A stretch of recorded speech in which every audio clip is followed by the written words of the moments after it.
right, so today we are going to talk about using play to help our kids transition, especially when it's difficult times, okay? So this past year when we went on a family trip, my 3-year-old was really struggling to, get into the car when we needed to drive. And buckling him was becoming a fight, and my husband would get frustrated and doing it. So I was like, well, we gotta figure this out because we're on a big road trip. Like, we went all the way to the mountains and we live far away from the mountains. So it was like a lot of driving and a lot of getting in and out of car seats. And so what I came up with was just silly fun that helped him transition and get out of that I don't want to, this is really hard, I want to run and play, like that resistance kind of mindset into a engaged, playful kind of mindset so that we could get into the car and get going eventually. So one of the things that I did, which was fun and so simple, was they had their little toys that along their car seat. So I would grab one and I would sit it beside his car seat and I would talk to him, pretending that the little toy was talking to him. Be like, "Oh, hello, Weston, can you come sit over here?" And he would be looking at it, he'd be like, "What are you doing, Mom?" kind of thing. But he would have a little smirk on his face, and I'd be like, "Can you please come show me how you sit in your seat?" And he would just, by then his sister, who sits beside him in a car seat, was like, "Do me too, Mom, do me too." So then she had a little toy and I grabbed me, like, "Oh, hello, Emily, I'm so excited to go on our car ride. Let's get our seats on and then we can listen to a song." And so, that was kind of how it went. And it relieved a lot of stress because, they're resisting getting in the car seat. Things are starting to escalate. If you start raising your voice, they're going to push back even more. And so if you can lighten the mood and get silly with it and practice keeping your patience, it's so much easier to keep your patience if you're being kind of ridiculous and silly and laughing at yourself while you're playing with your kid, instead of getting, rushed, irritated, demanding, which is going to cause that pushback, with them. So we want to avoid that conflict and that pushback. Sometimes we need to have that. Sometimes, it's a safety issue or something's happening and we just need them to, get in the car seat now, kind of thing. But most of the time, I find that if we can use that playful mindset, it happens a lot quicker and it builds that relationship, that knowing, that trusting, that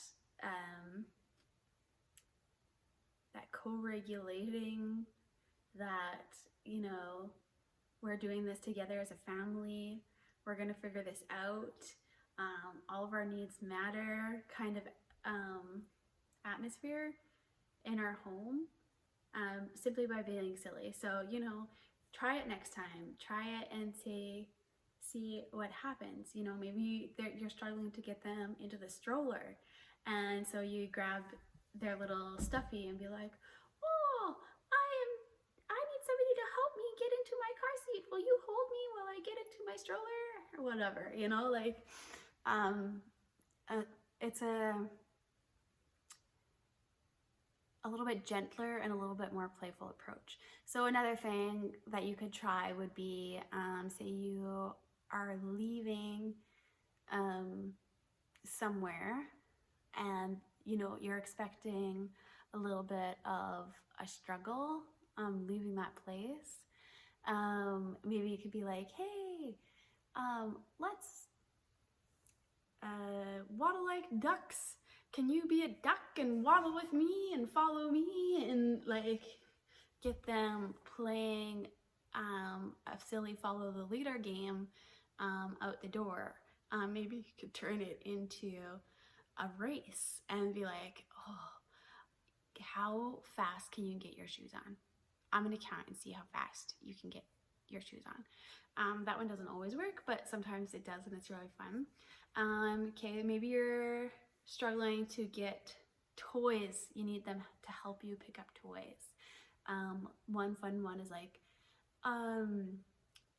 let's clean up in slow motion and see if they do that. Or, you know, it's like, oh, I'm gonna beat you to that toy. I'm gonna get that toy. I'm gonna get that toy. Another fun one that we sometimes do is like if I have the broom or the vacuum, I'm like, oh, it's going for that toy. Oh no, the vacuum's gonna get it. And they're racing around the house trying to pick up all the toys before I sweep them up or vacuum them up. What other things have we done? Yeah, so it gets to be fun. It's easy to be like, it's time to clean up now, you know, and like, you guys never help me clean up. I'm always doing it by myself. They want me to throw out your toys? You know, like, we can get into a grumpy mindset about it because there's a lot of toys and there's always mess, and it seems like you just clean up and then you have to do it again. Anybody else?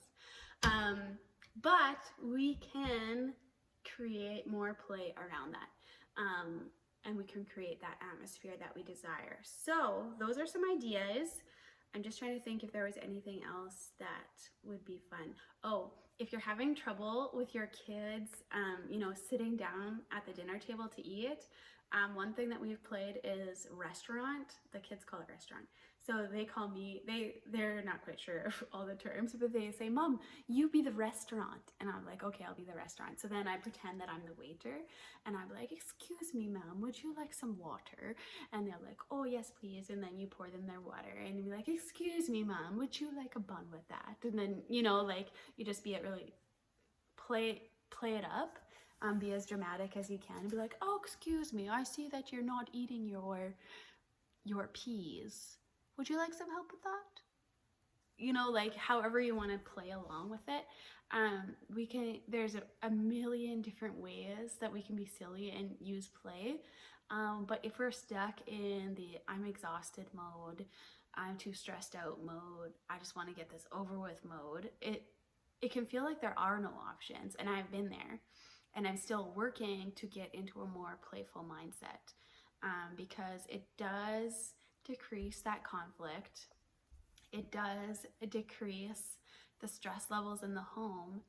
Plus, it builds up that cooperation, that trust in each other, that, you know, camaraderie that we want, and the cooperation that we want from our kids. So yes, such a fun topic. If you have any questions about that, or would like more ideas, or have like specific issues that you would like me to help you brainstorm some ideas and some games, just bring it to the group, and I'd love to talk to you about them, because